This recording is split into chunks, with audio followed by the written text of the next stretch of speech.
सम्मानित भाई बहनों, अभी आप गुरु पूर्णिमा महापर्व के अवसर पर ये प्रार्थना आप सुन रहे थे।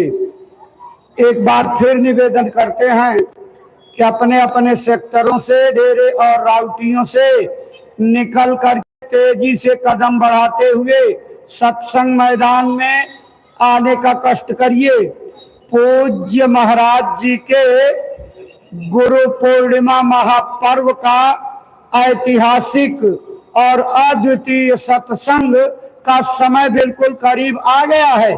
सत्संग के वचन छूट ना जाएं, इसकी चिंता होनी चाहिए। इसलिए अपने अपने स्थानों से निकल करके चलो चलो भाई बहनों, तेजी से कदम बढ़ाते हुए आ जाइए। दूर तक फैल करके बैठिए, दूर तक। गर्मी और उमस का मौसम है, आपको भी राहत रहेगी, आपको तसल्ली रहेगी। इत्मीनान से बैठ करके सत्संग सुनिए। आगे के गेटों को अब मत खोलिएगा। आप आगे का गेट खोलोगे तो ये पीछे बैठने लगेंगे।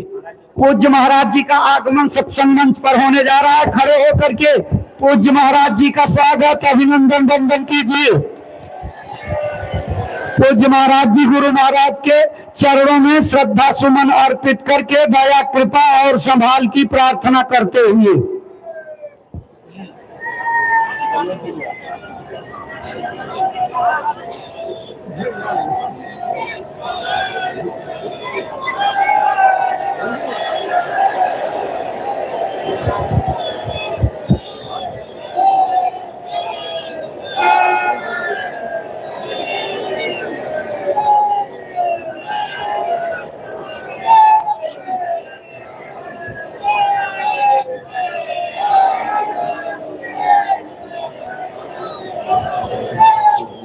जय गुरुदेव, जय गुरुदेव, जय गुरुदेव,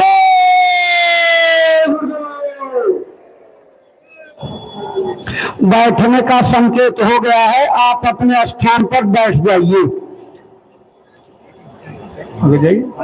प्रेमी भाई बहनों, पूज्य महाराज जी मंच पर विराजमान हो चुके हैं। इसलिए एक बार और आग्रह आपसे करते हैं कि जो लोग अभी तक सत्संग मैदान में नहीं पहुंचे हैं, अपने अपने स्थानों से निकल करके शीघ्रता से कदम बढ़ाते हुए आ करके सत्संग मैदान में स्थान ग्रहण कर लीजिए। आज पारंपरिक रूप से प्रतिवर्ष आयोजित होने वाले जय गुरुदेव गुरु पूर्णिमा महापर्व का ये मुख्य गुरु पूर्णिमा का दिन है और पूज्य महाराज जी के सत्संग का समय है। इसलिए आप देर मत कीजिए, आ जाइए। पूज्य महाराज जी के पावन चरण कमलों में श्रद्धा से आदर पूर्वक प्रार्थना करते हैं कि वो आज गुरु पूर्णिमा के इस महोत्सव के अवसर पर गुरु महाराज की दया कृपा का जो संदेश संकल्प बना करके आए हुए हैं, अपनी अमर वाणी से प्रेमी भाई बहनों को सुनाने समझाने की दया करें, जिससे आपकी अमर वाणी से प्रेरणा प्राप्त करके भाई बहन अपने जीवन के उद्देश्यों को समझते हुए और जीवन को सफल करने के लिए अपनी श्वासों का उपयोग करके मानव जीवन कामयाब बना सके। परम श्रद्धेय पूज्य महाराज जी। आप सभी लोग प्रेम के साथ में मालिक के पावन नाम का उच्चारण करेंगे। बोलो जय गुरुदेव,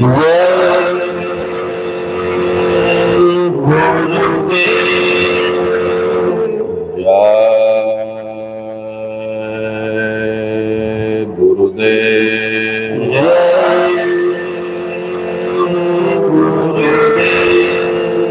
जय गुरुदेव। नाम किसका?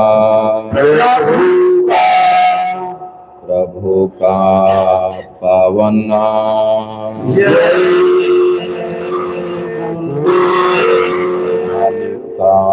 प्यारा नाम। जय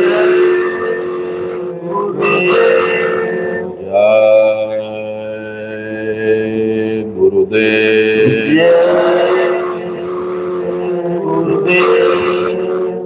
सभी प्रेमी भाई बहन प्रेम के साथ में मालिक को याद करते हुए एक प्रार्थना आप सभी लोग करिएगा। बोलो जय गुरुदेव।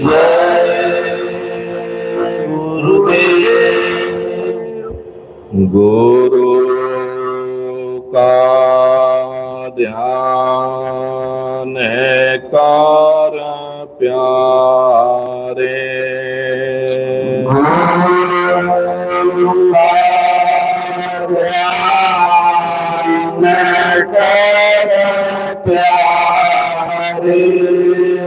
बिना इसके नहीं छोटे ना। बिना इसके नहीं छूटना। नाम के रंग में रंग जा।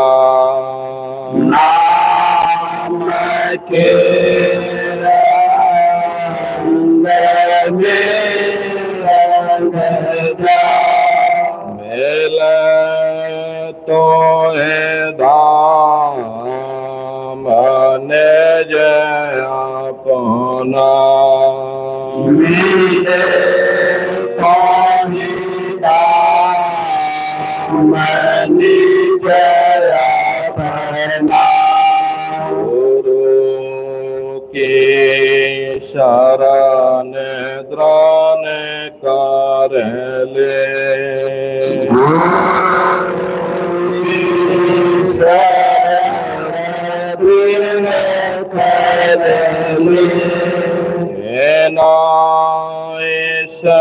काज नाहि शरणा। बिना काज नहीं शरणा।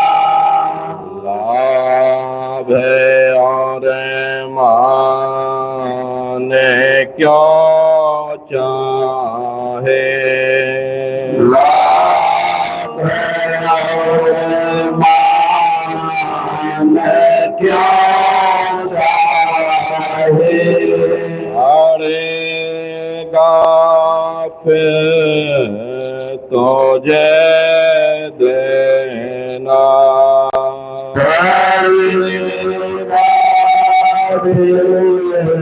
तुझे देना। धर्म जो जो करेगा तू। कर्म जो जो करेगा तू। वही फिर भोगना भरना। वही फिर भोगना भरना। जगत के जाल से जात्या। जगत के जाल से जाते। हटो मरदान गे करना। हटो मरदान गे करना। जिन्होंने मार मन डाला। जिन्होंने मार मन उन्हीं को सूरमा कहना, उन्हीं को सूरमा कहना, बड़ा बैरी मन घाट में, बड़ा बैरी है मन घट में, इसी का जीतना कठिना, इसी का जीतना कठिना, हाड़ो तुम शाही के पीछे, तुम्हारी सही के पीछे, और सब ही जातन ताजना, और सब ही जतन तजना, और जब जाए मन तो जैसे, हार जब जाए मन तुझसे, राणा देशों को ज्ञाना, जरा देशों को गगना, और सब काम जग झूठा, और सब काम जग झूठा, आगे देशाई को ज्ञाना, याद सही को गहना, गुरु से प्रीत कर पाले, गुरु से प्रीत कर पहले, और घाट शब्द को सुनना, गरुड़ी घट शब्द को सुनना, गुरु का ध्यान कर प्यारे, गुरु का ध्यान कर प्यारे, बिना सके नाए छोटना, बिना सके नहीं छूटना,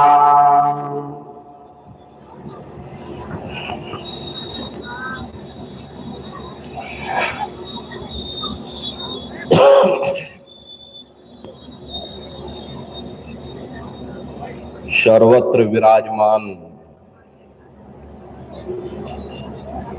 शब्द स्वरूप परम पूज्य स्वामी जी महाराज के श्री चरणों में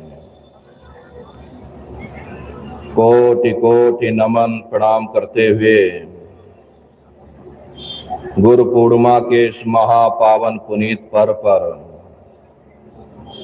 देश के कोने कोने से पधारे हुए सभी सत्संगी धर्म प्रेमी भाई बहनों को सादर जय गुरुदेव। प्रेमी भाई बहनों, आज गुरु पूर्णिमा का ये महापावन पुनीत पर्व है। गुरु पूजा में सबकी पूजा, गुरु समान कोई देव न दूजा। वास्तव में इस दुनिया में अगर कोई हमारा सच्चा रहबर है, कोई हमारा सच्चा साथी है, तो वह केवल गुरु है। गुरु कोई हाड़ मांस का पुतला नहीं, गुरु कोई दाढ़ी और बाल नहीं, गुरु कोई जटा और जूट नहीं, गुरु कोई वेशभूषा नहीं। गुरु वह है जो इस भवसागर से हमारी जीवात्मा को, इस अज्ञान रूपी अंधकार को मिटा करके हमारे अंदर ज्ञान का प्रकाश संचय करता। इस भूल भरम अज्ञान के देश में फंसी हुई जीवात्माओं को शब्द का भेद बता करके अपने घर वापस पहुंचाता। वास्तव में वही सच्चा गुरु है। प्रेमी भाई बहनों, गुरु पूर्णिमा का ये कार्यक्रम है। आज हम लोग गुरु पर ही चर्चा करेंगे। हम सभी दुनिया के जीवों को सदैव यह विचार करते रहना चाहिए कि जिस परमात्मा ने इस दुनिया की रचना की, जो हमारा दाता है, हमारी देखभाल करने वाला, आखिर वह है कहां पर और कैसे उस परमात्मा को हम आप प्राप्त कर सकते हैं। प्रेमी भाई बहनों, परमात्मा कहीं बाहर नहीं, वह तुम्हारी देह है, तुम्हारे वजूद के अंदर विराजमान है। अगर कोई प्रयोगशाला है जिसके अंदर जा करके हम उस परमात्मा को प्राप्त कर सकते हैं, तो वह केवल हमारा शरीर है, हमारी देह, हमारा वजूद है। इसीलिए संतों महात्माओं ने इस पंच भौतिक शरीर को सच्चा हरि मंदिर कहकर याद किया। हरि मंदिर यह शरीर है, ज्ञान रतन प्रकट होए, ये असली हरि मंदिर है। जब भी वो परमात्मा मिलेगा, इसी हरि मंदिर के अंदर जा करके मिलेगा। प्रेमी भाई बहनों, हमारा ये जो रूहानी सफर है, इस सफर की दो मंजिलें हैं। एक आंखों तक, दूसरी आंखों के ऊपर। हमें अपने फैले हुए ख्याल को सुमरन और ध्यान के जरिए आंखों के मध्य भाग में एकाग्र करना है। फिर ख्याल को शब्द के साथ जोड़ करके मंजिल दर मंजिल, मुकाम दर मुकाम हमें अपने घर वापस पहुंचना। हमारे शरीर के अंदर जो रूह और मन की बैठक है, जिसे महात्माओं ने शिव नेत्र कहा, ज्ञान चक्षु कहा, तीसरा तिल कहा, मुक्ति का दरवाजा कहा, वे दोनों आंखों के मध्य भाग में है। यहीं से हमारा ख्याल उतर करके सारी दुनिया में फैल जाता है। यहां बैठे बैठे कभी हमें बाल बच्चों का ख्याल आता, कभी हमें घर के कारोबार का ख्याल आता, कभी हमें दुकान दफ्तर खेती बाड़ी का ख्याल आता। इसी को महात्मा सुमरन करना कहते हैं।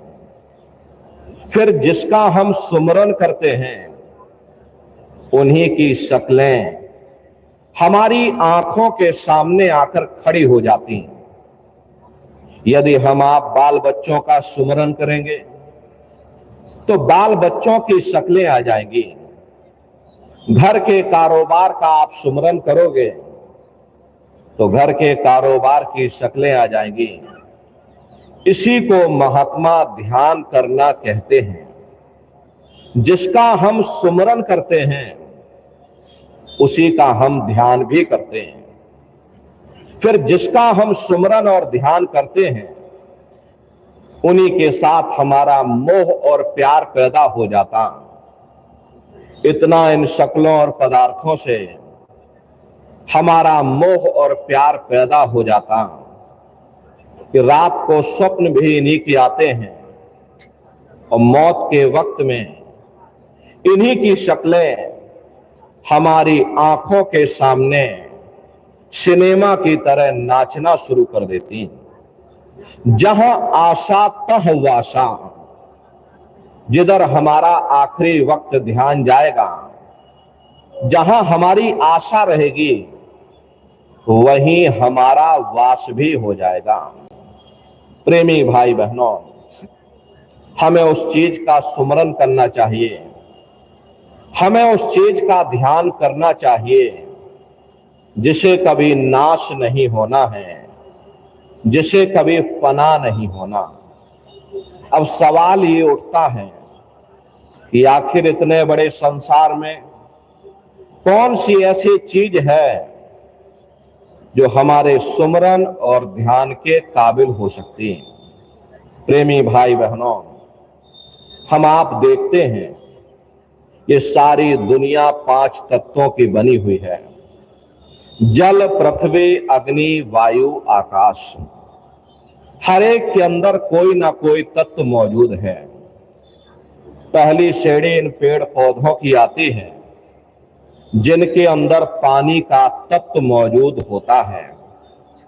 अगर हम 5 तत्व के प्राणी हो करके एक तत्व के प्राणियों का सुमरन ध्यान करेंगे, उनकी पूजा आराधना करेंगे, तो प्रेमी भाई बहनों, उनके साथ मोह और प्रेम पैदा हो जाएगा।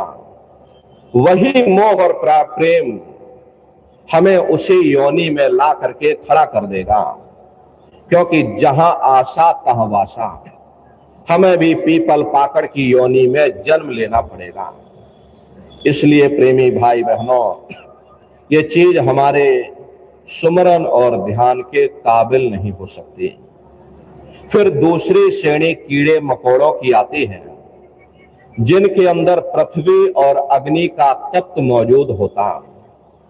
अब अगर हम 5 तत्व के प्राणी हो करके 2 तत्व के प्राणियों का ध्यान करेंगे, यानी कीड़े मकोड़ों की पूजा करेंगे, तो हमें भी कीड़े मकोड़ों की योनि में जन्म लेना पड़ेगा।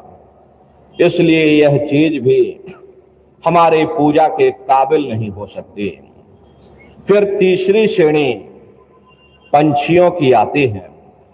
हमें तो इंसान के जामे से ऊपर उठना है, ना कि हमें नीचे गिरना। इसलिए प्रेमी भाई बहनों, यह चीज भी हमारे सुमरन और ध्यान के काबिल नहीं हो सकती। फिर चौथी श्रेणी चौपाए जानवरों की आती है जिसके अंदर बुद्धि नहीं होती। अब अगर ये बुद्धिमान मनुष्य बुद्धिहीन जानवरों की पूजा करेगा, तो प्रेमी भाई बहनों, हमें भी इनकी योनि में जन्म लेना पड़ेगा। गधे और घोड़े की योनि में जन्म लेना पड़ेगा।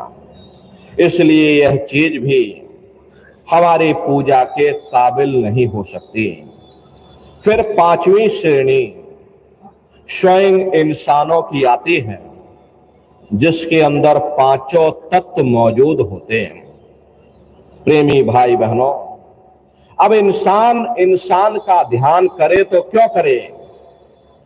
ऐसे समय और युग में जब हर किसी को समान अधिकार प्राप्त हुए हों, सबको मौलिक अधिकार प्राप्त हुए हों, सब इंसान समान हैं, तो कोई इंसान किसी दूसरे इंसान का सुमरन ध्यान करे तो क्यों करे। यहां पर आकर के हम बड़े सोच और विचार में फंस जाते हैं कि आखिर इस संसार में कौन सी ऐसी चीज है जो हमारे सुमरन ध्यान के काबिल हो सकती है, हमारी पूजा के काबिल हो सकती है। महात्मा उदाहरण दे करके समझाते हैं कि भाई एक कमरे के अंदर आप लोग बहुत से रेडियो रख दो जिसका संबंध किसी बिजली या बैटरी के साथ ना हो, आप लाख कोशिश करो कभी किसी देश की खबर नहीं सुन सकते। अगर उसका संबंध किसी बिजली या बैटरी के साथ हो जाए, फिर जिस देश की चाहो आप उस देश की खबर सुन सकते हो। गुरु का ध्यान कर प्यारे, बिना इसके नहीं छूटना।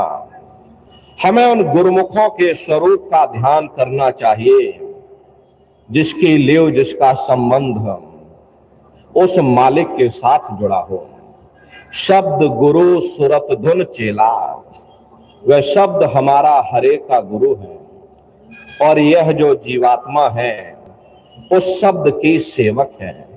जिस्म तो सेवकों को भी यही छोड़ जाना, गुरुमुखों को भी यही छोड़ जाना, लेकिन जो सेवक गुरुमुखों के जरिए अपने ख्याल को शब्द या नाम के साथ जोड़ देते, ऐसे सेवकों की आत्मा को शब्द कभी भी नहीं छोड़ता, सीधे उसको खींच करके उस शब्द में ही समा जाता।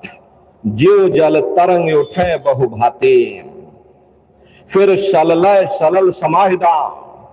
समुद्र में 2-4 मिनट के लिए लहर उठती है और फिर वापस जा करके उस समुद्र में ही समा जाती।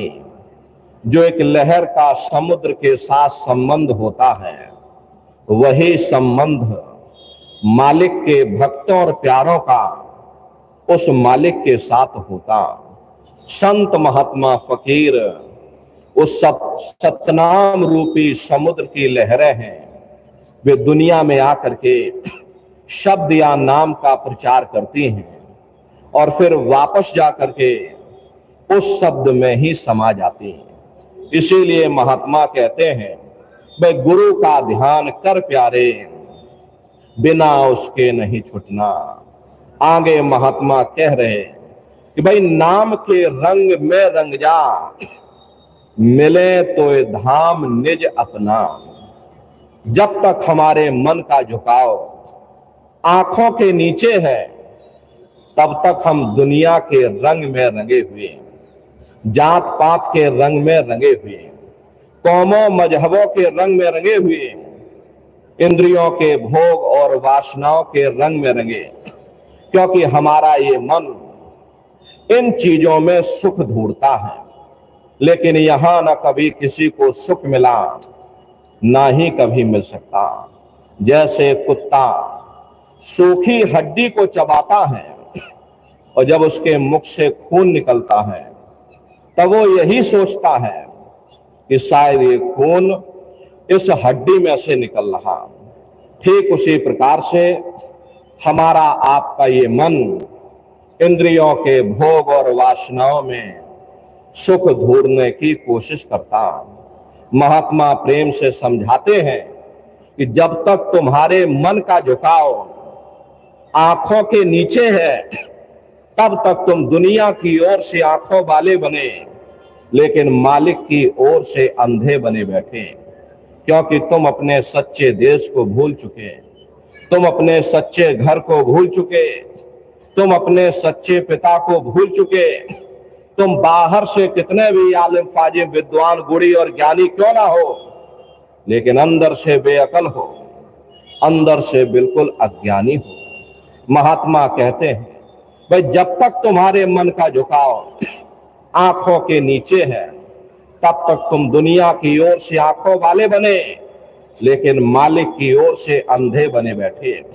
लेकिन जब आप अपने फैले हुए ख्याल को 9 द्वारों से समेट करके 10वें द्वार पर एकाग्र करके ख्याल को शब्द के साथ जोड़ दोगे, तब तुम्हारे मन के ऊपर से ये जो दुनिया का रंग चढ़ा हुआ, ये दुनिया का रंग उतर जाएगा, मालिक की भक्ति का रंग चढ़ जाएगा, मालिक के प्यार का रंग चढ़ जाएगा।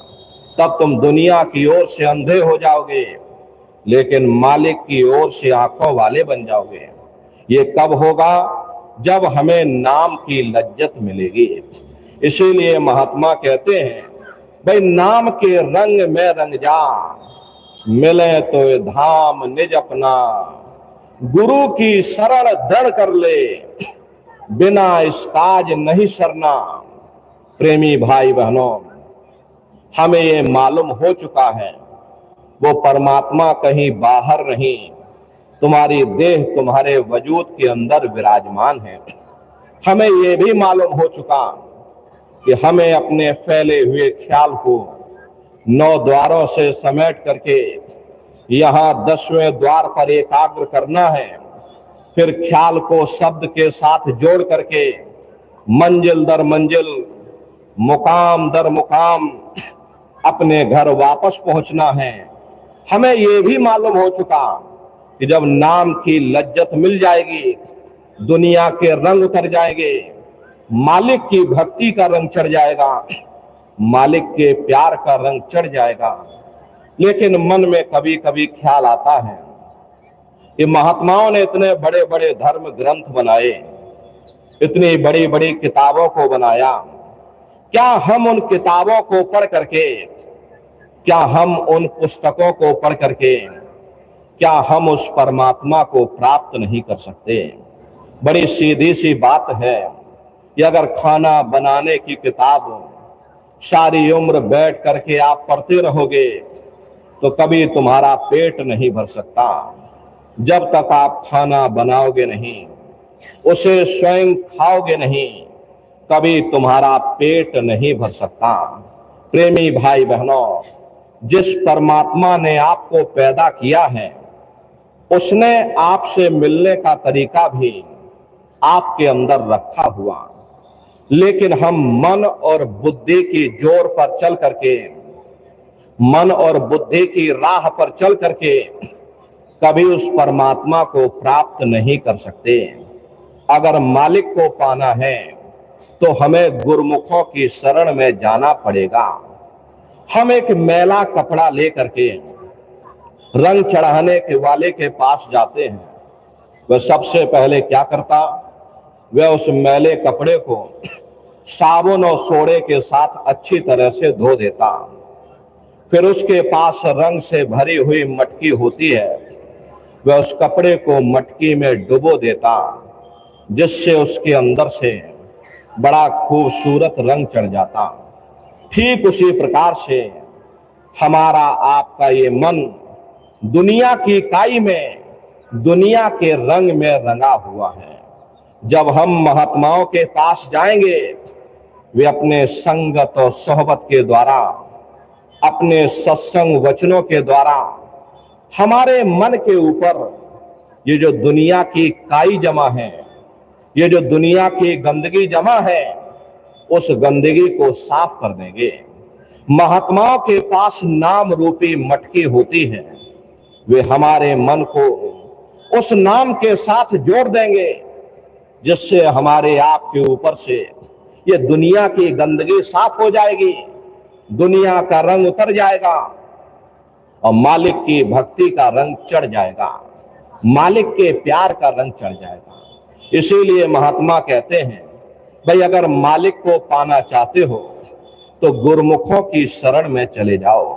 प्रेमी भाई बहनों, विद्या की ताकत हर बच्चे के अंदर होती है, लेकिन वो सोई हुई रहती है।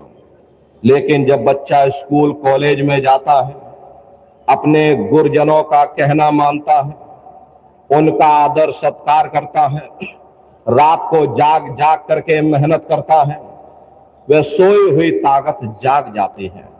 लेकिन जो बच्चा स्कूल ही ना जाए, गुरुजनों का कहना ही ना माने, उनका आदर सत्कार ही ना करे, मेहनत ही ना करे, अरे ताकत तो उसके अंदर भी रहती है, लेकिन सोई हुई रहती है, सोई हुई ही चली जाती है। जिस राह पर गुरु को चलाएं, उस राह पर चल करके करनी चाहिए। इसीलिए महात्मा कहते हैं कि भाई गुरु शरण दृढ़ कर ले, बिना इस काज नहीं सरना। आगे महात्मा कह रहे, लाभ और मान क्यों चाहे, पड़ेगा फिर तुझे देना। प्रेमी भाई बहनों, उस परमात्मा की भक्ति केवल परमात्मा को प्राप्त करने के लिए ही करनी चाहिए, दुनिया की इच्छा और तृष्णाओं के लिए नहीं, धन दौलत के लिए नहीं, जमीन जायदाद के लिए नहीं, बेटा बेटी के लिए नहीं। ऐसी दीवानी दुनिया भक्ति भाव नहीं बूझे, कोई आवे तो बेटा मांगे, यही गुसाई दीजिए। कोई आवे दुख का मारा, हम पर कृपा कीजिए। कोई आवे तो दौलत मांगे, भेंट रुपया लीजिए। कोई रचावे ब्याह सगाई, सुनत गुसाई रीझे। और साचे का कोई ग्राहक नहीं, झूठ है जगत पतीजे। कहे कबीर सुनो भाई साधो, अंधों को क्या कीजिए। प्रेमी भाई बहनों, इसी तरह से इच्छा और तृष्णाओं को लेकर के आते हैं। कोई बेटा बेटी मांगता, कोई धन दौलत जमीन जायदाद मांगता। प्रेमी भाई बहनों, इस जड़ संसार में ये मन की ख्वाहिशें, ये मन की मांगे कभी पूरी नहीं हो सकती।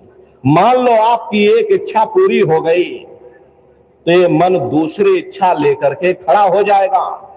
मान लो आपकी दूसरी इच्छा पूरी कर दी गई, ये मन तीसरी इच्छा लेकर के खड़ा हो जाएगा। रबिया बसरी मुसलमानों के अंदर बड़ी मशहूर महात्मा हुआ करती थी। वे अपने कलाम में लिखती हैं कि हे परमात्मा, ये जो तूने दोजख या नरक बनाए, अगर मेरा वश चले मैं इनको आग में डाल दूं। हे परमात्मा, ये जो तूने स्वर्ग या बहिष्ठ बनाए, अगर मेरा वश चले मैं इनको समुद्र में बहा दूं, ताकि ये दुनिया के लोग ना तो तेरे नरकों के भय से तेरी भक्ति करें, ना कोई स्वर्ग की आशा रख करके तेरी भक्ति करें। जो मालिक के प्यारे होते हैं वे केवल उस परमात्मा को प्राप्त करने के लिए उस परमात्मा की भक्ति करते हैं। अरे दिल का हुजरा साफ कर, जाना के आने के लिए ध्यान गैरों का हटा, उसको बिठाने के लिए। प्रेमी भाई बहनों, मन तो एक ही है, चाहे दुनिया के मोह में फंसा लो, चाहे तो मालिक की भक्ति में लगा लो। ये मोह ममता के कारण ही हम लोग संसार में दुखी बने रहते हैं। अगर मोह ममता हमारे अंदर से निकल जाए, कोई भी जीव इस संसार में दुखी नहीं हो सकता। अपनी बुद्धि से आप विचार करिए, अपना बच्चा बीमार हो जाए, हमें रात भर नींद नहीं आती, बाहर भूचाल आ जाए, भूकंप आ जाए, चाहे कितनों के बच्चे दब करके मर जाएं, मन में रत्ती भर फर्क नहीं पड़ता। अरे अपनी औरत बीमार हो जाए, ये मन रात भर तड़पता है। पड़ोसियों के चाहे कितने जनाजे निकल जाए, मन में रत्ती भर फर्क नहीं पड़ता। कारण क्या है? कारण सिर्फ एक ही है कि मन ने बीवी और बच्चे को अपना समझा, बाकी सबको बेगाना समझ लिया। जिसको आप अपना समझोगे वही तुम्हारे लिए दुख का कारण बन जाता। इसीलिए महात्मा कहते हैं, भाई मालिक की भक्ति केवल मालिक को पाने के लिए करनी चाहिए, दुनिया की इच्छाओं और तृष्णाओं के लिए नहीं, धन दौलत के लिए नहीं, मान सम्मान के लिए नहीं। ये लोभ रूपी कुत्ता सदा मन में भौंकता रहता, कभी चुप नहीं बैठता। जब भी परमात्मा के आगे हम हाथ जोड़ करके प्रार्थना करते, वही दुनिया की इच्छा और तृष्णाओं को मांगने के लिए करते। कभी परमात्मा का हमने शुक्र नहीं किया कि शुक्र है परमात्मा, तूने खाने को रोटी दे दी, अरे आधी दुनिया भूखी सोती है। शुक्र है परमात्मा, अरे तूने रहने को झोपड़ा दे दिया, आधी दुनिया फुटपाथ पर सो रही। शुक्र है परमात्मा, तूने इतना अच्छा शरीर दे दिया, आधे दुनिया अस्पतालों के चक्कर काट रही, कभी हमने मालिक का शुक्र नहीं किया, बस मांगते चले जा रहे, मांगते चले जा रहे। जब परमात्मा हमारी अरदास को पूरी कर सकता तो उसे ये भी मालूम है कि हमें किस चीज की जरूरत है। प्यारे बेटे को बाप से मांगने की जरूरत नहीं पड़ती। अरे बाप खुद चाहता है कि अपने प्यारे बेटे को सब कुछ दे दिया जाए, लेकिन तुम प्यारा बेटा बनने की कोशिश करो, तुम प्यारे बेटे बन जाओगे। वो मालिक देने के लिए तैयार बैठा है। इसीलिए महात्मा कहते हैं कि उस मालिक की भक्ति केवल मालिक से मिलने के लिए करनी चाहिए और अपनी भक्ति को अपने अंदर हजम करना चाहिए। कहीं ऐसा ना हो कि दुनिया के बाजार में तुम मान सम्मान के खातिर उस मालिक की बख्शी हुई दौलत को गवा बैठो। बाप अपने बेटे को कुछ धन दे करके उसे कारोबार में लगाता है, और जब बेटा मेहनत करता है बाप की दी हुई पूंजी से और अधिक पूंजी बढ़ाता और अधिक कारोबार को बढ़ाता, बाप उससे खुश हो जाता। लेकिन जो बेटा बाप की दी हुई संपत्ति शराबों कबाबों में खत्म कर दे तो बाप उससे अपना हाथ पीछे खींच लेता। जो कोई धन संपत्ति देनी होती उससे भी वो वंचित कर देता। इसीलिए महात्मा कहते हैं कि भाई मालिक की भक्ति केवल मालिक से मिलने के लिए करनी चाहिए और अपनी भक्ति को अपने अंदर हजम करना चाहिए। जितना पूंजी हजम करोगे, जितनी मालिक की बख्शी हुई दौलत को छुपा करके रखोगे, उतना वो मालिक दया मेहर बख्शीश करेगा। इसीलिए महात्मा कहते हैं लाभ और मान क्यों चाहे, पड़ेगा फिर तुझे देना, और कर्म जो जो करेगा तू वही फिर भोगना भरना। प्रेमी भाई बहनों, ये कर्म प्रधान देश है। यहां तुम जैसे कर्म करोगे वैसा फल तुमको मिलेगा। अच्छे करोगे अच्छा नतीजा, बुरा करोगे बुरा नतीजा। प्रेमी भाई बहनों, क्योंकि ये कर्मों का देश है। अगर बुरे कर्म किए नरकों 84 में चले जाओगे, और अगर अच्छे कर्म किए तो राजा महाराजा बन जाओगे। कौमों मजहबों मुल्कों की हुकूमत हासिल कर लोगे। लोहे की जंजीरें उतर जाएंगी, सोने की बेड़ियां पड़ जाएगी, हाथ से झाड़ू निकल जाएगी, हुकूमत की बागडोर मिल जाएगी। ज्यादा से ज्यादा हम स्वर्ग वैकुंठ में चले जाएंगे। वो भी भोग योनियां हैं, एक निश्चित समय के लिए मिलती हैं। पुण्य कर्म समाप्त हो जाने के बाद में फिर हमको वापस मृत्यु लोक में भेज दिया जाएगा, और वहां से जब नीचे उतारे जाओगे तो किसी बड़े घर में जन्म मिल जाएगा। और बड़े घर में जन्म लेने के बाद कौन भला अच्छा कर्म करेगा, फिर बुरे खोटे कर्म किए, फिर नरकों 84 में चले गए। ऐसे ये आवागमन चलता रहता, लेकिन मुक्ति नहीं मिलती। बिना कर्म कोई काया नाही, जग बस रहा कर्म के माही।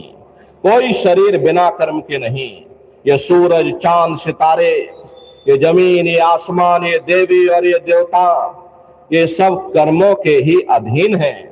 अरे कर्म होती है तो काया बनती है, काया होती है तो कर्म भी बन जाते। एक दूसरे पर सब आश्रित हैं, एक के बगैर दूसरा हो ही नहीं सकता।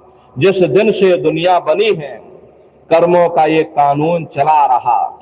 युग बदलते रहते हैं, समय बदलता रहता है, लेकिन ये कर्मों का कानून नहीं बदलता। कर्म भूत सब जग को लागा, या से बचे नहीं कोई जागा। कर्मों का ये भूत सारे संसार के जीवों को लगा हुआ। कर्मों के वशीभूत हो करके ये मनुष्य बार बार जन्म लेता और मरता है।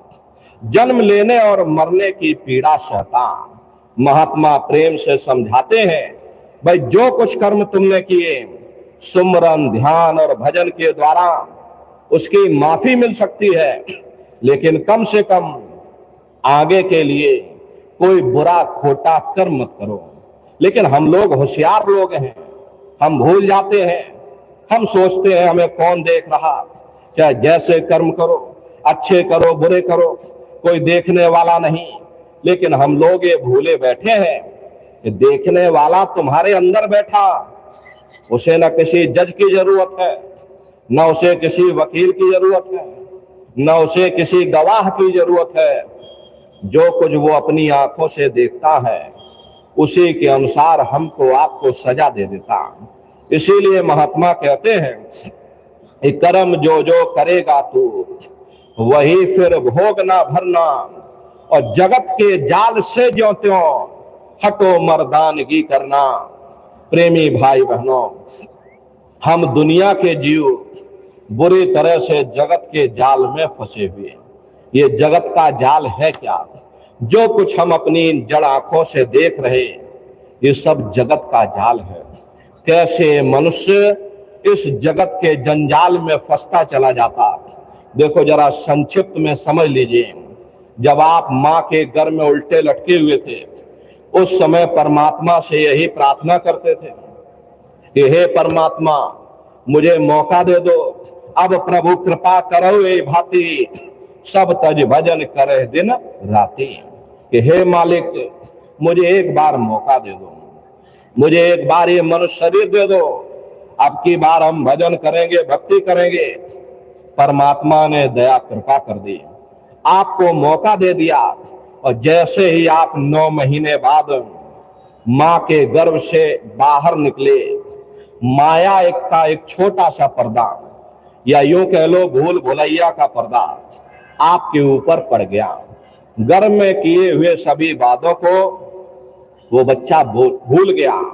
मुख बोले ना सैन चलावे, काहू दुख अपना न जनावे। उस समय वो बच्चा जब माँ के गर्भ से जन्म लेता है तो न मुख से बोल पाता है, न जवान से अपने दुख दर्द को बयान कर पाता। अरे गर्मी लगती, सर्दी लगती, लेकिन वह बच्चा अपने दुख दर्द को बयान नहीं कर पाता। दुख में रोवे अति बिल्लावे, और मात पिता बुद्धि काम ना आवे। जब बच्चे को तकलीफ होती है तो रोता और चिल्लाता है, और रोने चिल्लाने के सिवाय उस बच्चे के पास अपना दुख जाहिर करने का कोई दूसरा विकल्प नहीं। तो जैसे ही बच्चे को तकलीफ होती, बच्चा रोता है, माँ बाप की बुद्धि काम नहीं करती कि मेरा बच्चा क्यों रो रहा, कौन सी से तकलीफ है, कौन सी से पीड़ा है। प्रेमी भाई बहनों, सिर में दर्द होता है तो पेट दर्द की दवा दी जाती, और पेट में दर्द होता है तो सिर दर्द की दवा दी जाती। तो भाई बाल पनात दुख में बीता, भाई किशोर खेल मत लीता। ऐसे ही दुख दर्द और कष्ट सहते सहते ये बाल काल की अवस्था गुजर जाती, और बच्चा किशोरावस्था में पहुंच जाता, अपने सुख दुख को बयान करने लग जाता, हाथ पैर से चलने फिरने लग जाता। तब वो बच्चा अपने साथियों के साथ खेलना चाहता, तो माँ बाप उसे पढ़ाना चाहते। यहीं से दूसरा दुख शुरू हो गया। मार पीट पित मात घनेरी, वह भी दुख की भारी ढेरी। जितना बच्चे की उम्र नहीं उससे ज्यादा वजनदार किताबें बच्चों की पीठ पर लाद दी जाती। बच्चे का मन पढ़ाई में लगता नहीं, वे अपने साथियों के साथ खेलना चाहता है तो घर में माँ बाप मारते, स्कूल में मास्टर और अध्यापक मारते। ऐसे ही पिटते पिटाते ये समय गुजरता चला जाता। यह भी दिन दुख गफलत में बीते, सुख ना पाया रहे अब रीते। कहते भाई ये भी समय दुख गफलत और बेसुधी में गुजर गया, लेकिन सुख नहीं मिला। तरुण अवस्था वन लागे, मन तरंग अब छिन छिन जागे। कहते भाई धीरे धीरे समय गुजरा, तरुण अवस्था आ गई। तरुण कहते हैं जवानी की अवस्था को। ये मन जवान हो गया, मतवाले हाथी की तरह मदहोश हो गया। दुनिया की ख्वाहिशें, दुनिया की इच्छाएं अब मन में समाने लगी कि मेरे पास भी घोड़ा गाड़ी मकान हो, मेरे पास भी ठाठ बाट हो, मेरे पास भी हाट हवेली हो, अरे मेरी भी शादी हो जाए। और चाह उठी तब करी सगाई, और ब्याह हुआ, घर नारी आई। जब इसके अंदर चाह उठी, अरे इसकी शादी भी हो गई और घर में नारी भी आ गई।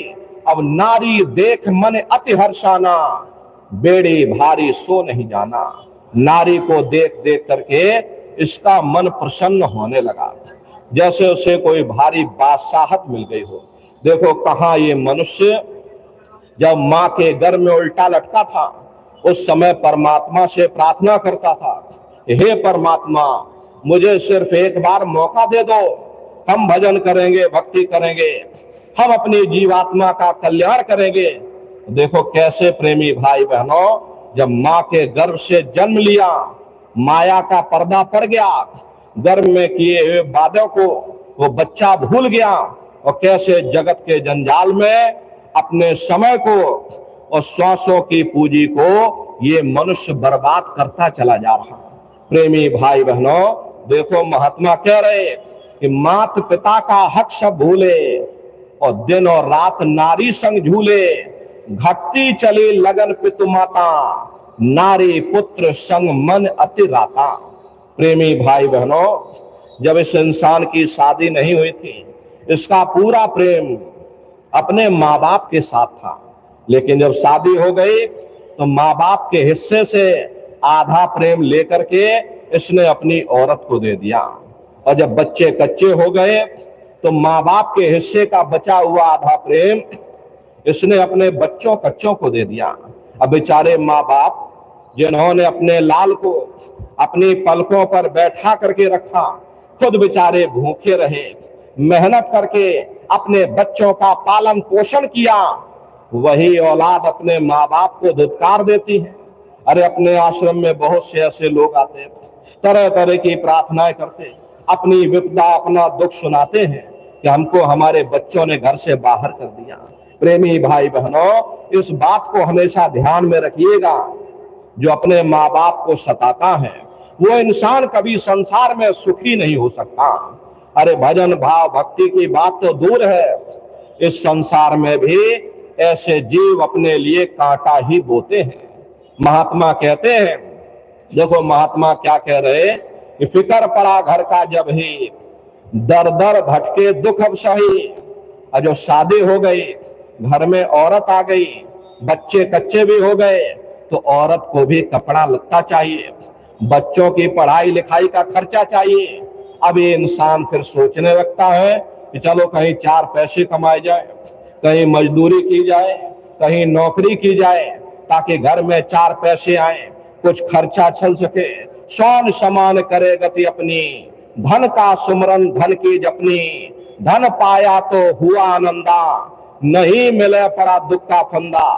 अगर चार पैसे कमा लिए तब तो घर में गनीमत है, और अगर ना कमा पाए तो दुनिया भर का कर्जा हो गया। अब कर्जे को उतारने के लिए कहीं औरत का गहना गिरवी रखना पड़ा, कहीं जमीन जायदाद गिरवी रखनी पड़ी, कहीं घोड़ा गाड़ी मकान गिरवी रखना।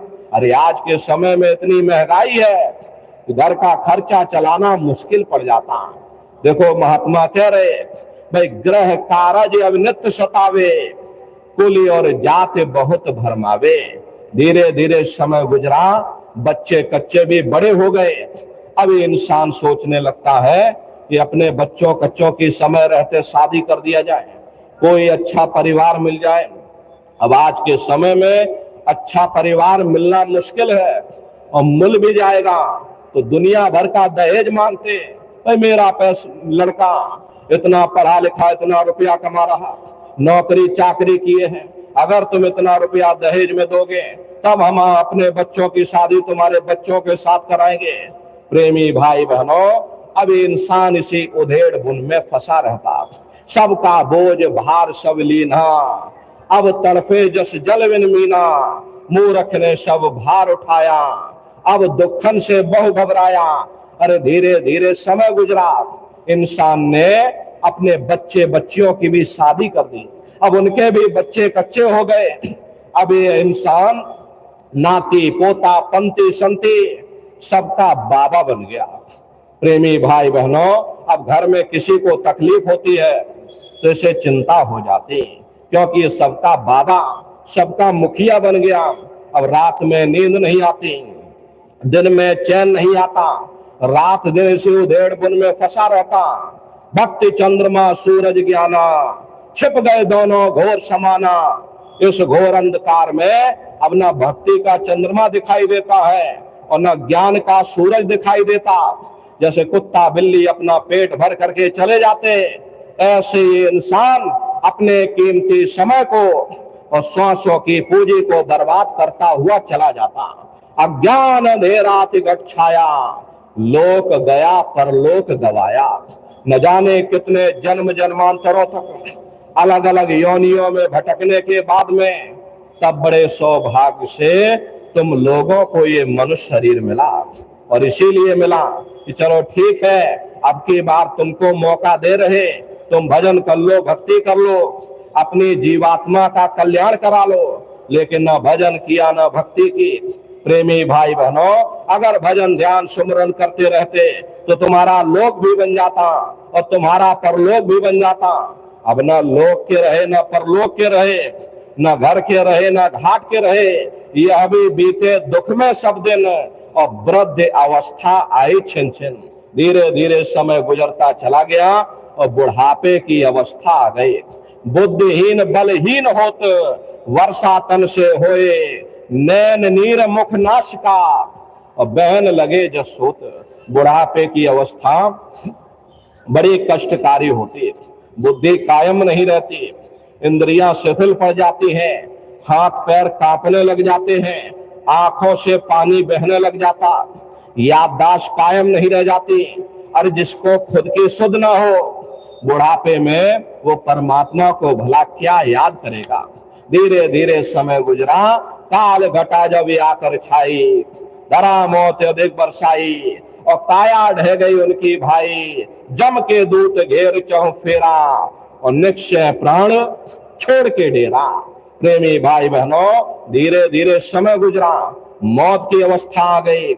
ये समय पूरा हो गया, यमदूत आते हैं, भाई चंगी लाल निकलो तुम किराए के मकान से, खाली करो अपना ये शरीर।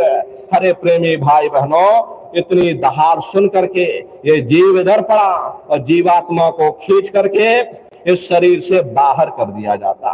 ये शरीर हमारा मिट्टी हो जाता और इस मिट्टी को ले जा करके और शमशान भूमि पर जला करके राख कर देते। ये जात बिरादरी रगड़े झगड़े, ये जमीन ये जायदाद, ये कौम मजहब मुल्क सब ये पड़ा। प्रेमी भाई बहनों, ये शरीर तुम्हारा मिट्टी में मिल जाता और जो चैतन्य है, जीवात्मा है, ले जाकर के धर्मराज की कचहरी में पेश कर दिया जाएगा। पलक झपकते ही तुम्हारे अच्छे बुरे कर्मों का हिसाब किताब हो जाएगा। धर्मराज तुमको सजा सुना देंगे, ले जाओ इनको फलाने नरक में डाल दो, क्योंकि मैंने इनको मौका दिया था। जब ये माँ के गर्भ में उल्टे लटके थे, तब इन्होंने मुझसे प्रार्थना की थी कि मुझे मौका दे दो, हम भजन करेंगे, भक्ति करेंगे। और जब मैंने इनको मौका दे दिया तो कैसे देखो समय और श्वासों की पूंजी को इस इंसान ने बर्बाद कर दिया। जगत के जंजाल में फंस करके जीव ने अपने श्वासों की पूंजी को बर्बाद कर दिया। इसीलिए महात्मा कहते हैं, भाई जगत के जाल से जो त्यों हटो मर्दानगी करना, और जिन्होंने मार मन डाला उन्हीं को सूरमा कहना। प्रेमी भाई बहनों, दुनिया में वीरों और सूरमाओं की कोई कमी नहीं है। इतिहास भरा पड़ा, लोगों ने अपने परिवार की खातिर, अपने धर्म कर्म की रक्षा की खातिर अपने आप तक को कुर्बान कर दिया। लेकिन उससे भी बड़ा सूरमा वो है जो अपने मन को काबू में कर लेता। मन जीते जग जीत। प्रेमी भाई बहनों, ये मन ही है जो भाई भाई का दुश्मन है, कौम कौम का दुश्मन है, मजहब मजहब का दुश्मन है, मुल्क मुल्क का दुश्मन है। एक मुल्क दूसरे मुल्क को मिटाने की तैयारी का हर कर रहा। प्रेमी भाई बहनों, ये सब हमारे मन की खुराफात है। इसीलिए महात्मा कहते हैं कि बड़ा बैरी मन घट में, इसी का जीतना कठना। अगर दुनिया में कोई हमारा दुश्मन है, वो केवल तुम्हारा अपना ये मन है। अगर दुनिया में कोई दुश्मन होता है तो प्रेमी भाई बहनों, हम उससे बचने के लिए हजार तरह के उपाय करते हैं। अपने आप को घरों में कैद कर लेते, बम गोले बारूद तीर तलवार रख लेते। लेकिन मन एक ऐसा चालाक दुश्मन है जो तुम्हारे अंदर बैठा हुआ, पता नहीं कब तुम्हें गुमराह कर दे। ये कभी मित्र बन के भरमाता है, कभी दुश्मन बन करके ये डरा देता।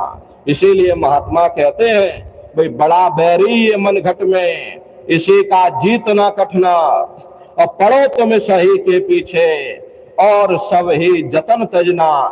अगर मन को काबू करना चाहते हो तो सबसे पहले ये देखो कि मन की तबीयत क्या है, मन की कमजोरी क्या है। अगर दुश्मन को काबू में करना है तो हमें दुश्मन की कमजोरी जाननी चाहिए।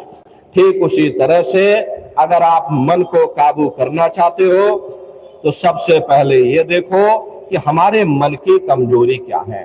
प्रेमी भाई बहनों, ये मन सुख की खोज कर रहा कि कहीं शांति मिल जाए, कहीं सुख मिल जाए, क्योंकि मन की कोई मामूली हस्ती शक्ति नहीं है, ये त्रिकुटी का स्वामी है। वहां पर जो सुख से मिलता था वही सुख इस संसार में खोज रहा है। प्रेमी भाई बहनों, जब तुम्हारे मन को दुनिया के सुख से ऊंचा सुख मिल जाएगा तब तुम्हारा ये मन अपने आप इस नाशवान सुख को छोड़ देगा, इस क्षणिक सुख को सोख देगा। प्रेमी भाई बहनों, भिखारी से कहा जाए कि 10 रुपए का नोट हमको दे दो, वो मरने मारने को तैयार हो जाएगा। लेकिन अगर 50 रुपए का नोट आप उसकी मुट्ठी में रख दो तो 10 रुपए वाली मुट्ठी अपने आप ढीली हो जाएगी। कारण क्या है? कारण सिर्फ एक ही है, जब तुम्हारे मन को दुनिया के सुख से ऊंचा सुख मिल जाएगा तुम्हारा ये मन अपने आप दुनिया के सुख को छोड़ देगा।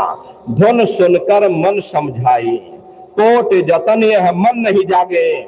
धुन सुनकर मन समझाई, तपसी तप कर थाक रहे हैं, जती रहे जतलाई। विद्या पढ़ पढ़ वेद वखाने, विद्या बल सब जाई। बुद्ध चतुरता काम ना आवे, आलिम रहे पछताई। और अमल का दखल नहीं है, अमल शब्द लोलाई। गुरु मिले जो धुन का भेदी, शिष्य विरह धर आई। सुरत शब्द की होए कमाई, तब मन कछु ठहराई। ये धुन है धुरलोक धर की, कोई पकड़े संत सिपाही। मन को मारे करे अश्वारी, गगन कोट वैले घिराई। और धुन सुनकर मन समझाई। अगर मन को काबू में करना चाहते तो शब्द को पकड़ो, उस नाम को पकड़ो। उस नाम की लज्जत इतनी मीठी है कि हमारा ये मन अपने आप से दुनिया के सुख को छोड़ देगा और उस सुख को प्राप्त कर लेगा। इसीलिए महात्मा कहते हैं कि पढ़ो तुम सही के पीछे और सब ही जतन तजना। कोई दूसरा उपाय करने की जरूरत नहीं। ऐसा मत करना गंगा गए तो गंगा राम बन गए और जमुना गए तो जमुना दास बन गए। चलो जब भी कर ले तब भी कर ले, पूजा भी कर ले, पाठ भी कर ले, कोई ना कोई उपाय कारगर होगा ही। प्रेमी भाई बहनों, इस बात को हमेशा ध्यान में रखिएगा कि जो पानी 100 सुराखों से बहेगा वो कभी खेत नहीं सींच सकता। अगर हम अपने ध्यान को दुनिया में चारों तरफ फैलने देंगे हम कभी कुछ भी प्राप्त नहीं कर सकते। नाम विसार चल ही अनिमार्ग, अंत काल पछताई। नाम की कमाई का तरीका छोड़ करके और किसी रास्ते पर चल करके देख लो, अंत समय पछताना ही पड़ेगा। इसीलिए महात्मा कहते हैं कि पढ़ो तुम्हें सही के पीछे और सब ही जतन तजना। और गुरु से प्रीत कर पहले बहुर घट शब्द को सुनना। अगर मालिक को पाना चाहते हो तो गुरुमुखों की शरण में जाओ, उनके सत्संग वचनों को सुनो, उनकी संगत और सोहबत करो। क्योंकि हमारा ये मन संगत और सोहबत का बहुत जल्द असर लेता।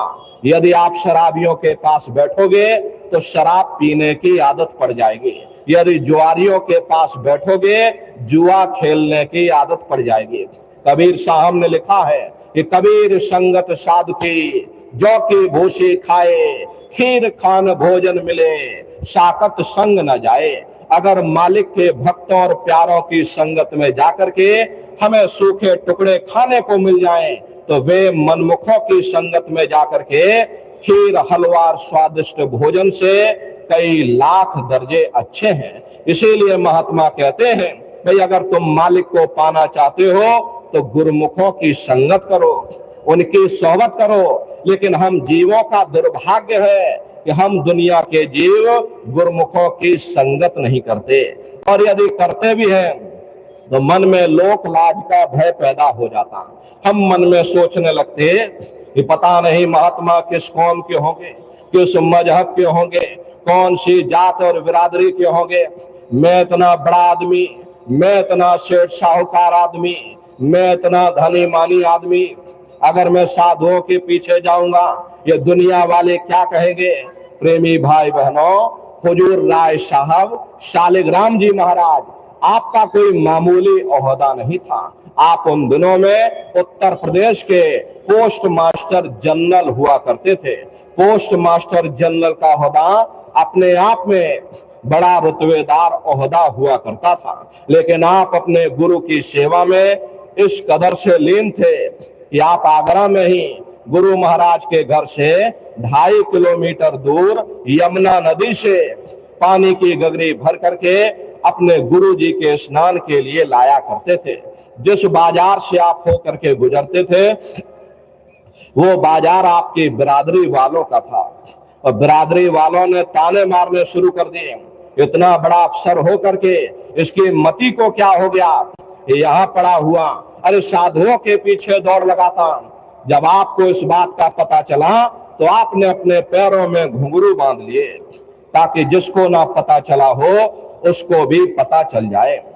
इसको कहते हैं सच्चा प्रेम। और जिसके हृदय में प्रेम का चिराग जल जाता वे दुनिया के तानों बानों का लोक लाज की परवाह नहीं करते। इसीलिए महात्मा कहते हैं अगर तुम मालिक को प्राप्त करना चाहते हो तो गुरुमुखों की शरण में जाओ, उनके सत्संग वचनों को सुनो, अपनी शंकाओं को दूर करो, उनसे प्रीत करो, प्रतीत करो, और सतगुरु पर करो भरोसा, फिर करो न कुछ अफसोसा। बगैर भरोसे और विश्वास के एक कदम चलना भी मुश्किल पड़ जाता। अरे प्रेमी भाई बहनों, भरोसे और विश्वास पर ही ये जीवन की नैया चलती है। देखो आपका प्रेमी भाई बहनों, आप ट्रेन से सफर करके आए या आप बस से सफर करके आए, लेकिन एक अजनबी ड्राइवर पर आपने भरोसा किया कि भाई हमको सुरक्षित वहां पहुंचा देगा। ठीक उसी तरह से गुरु पर भरोसा बहुत जरूरी है। बगैर भरोसे और विश्वास के एक कदम चलना भी मुश्किल पड़ जाता।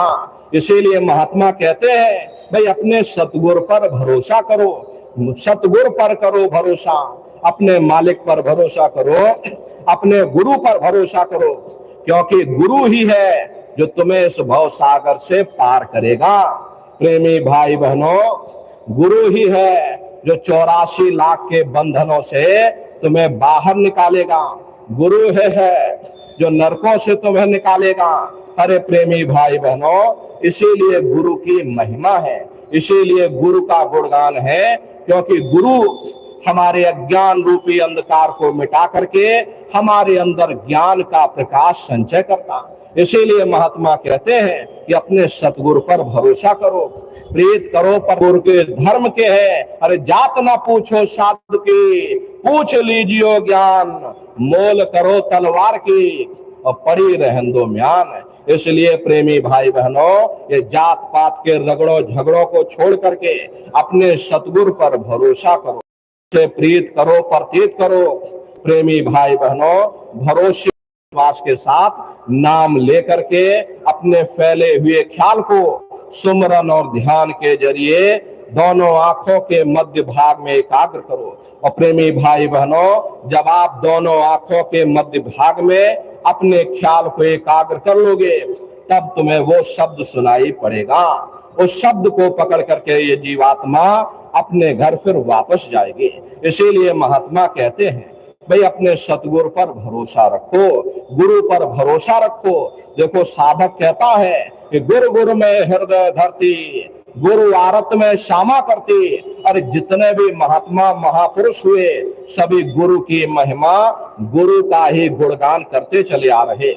वास्तव में दुनिया में अगर कोई मेरा सच्चा रहबर है वह केवल मेरा गुरु है। प्रेमी भाई बहनों, क्योंकि गुरु हमारी आपकी यहां भी संभाल करेगा, गुरु ऊपर भी संभाल करेगा।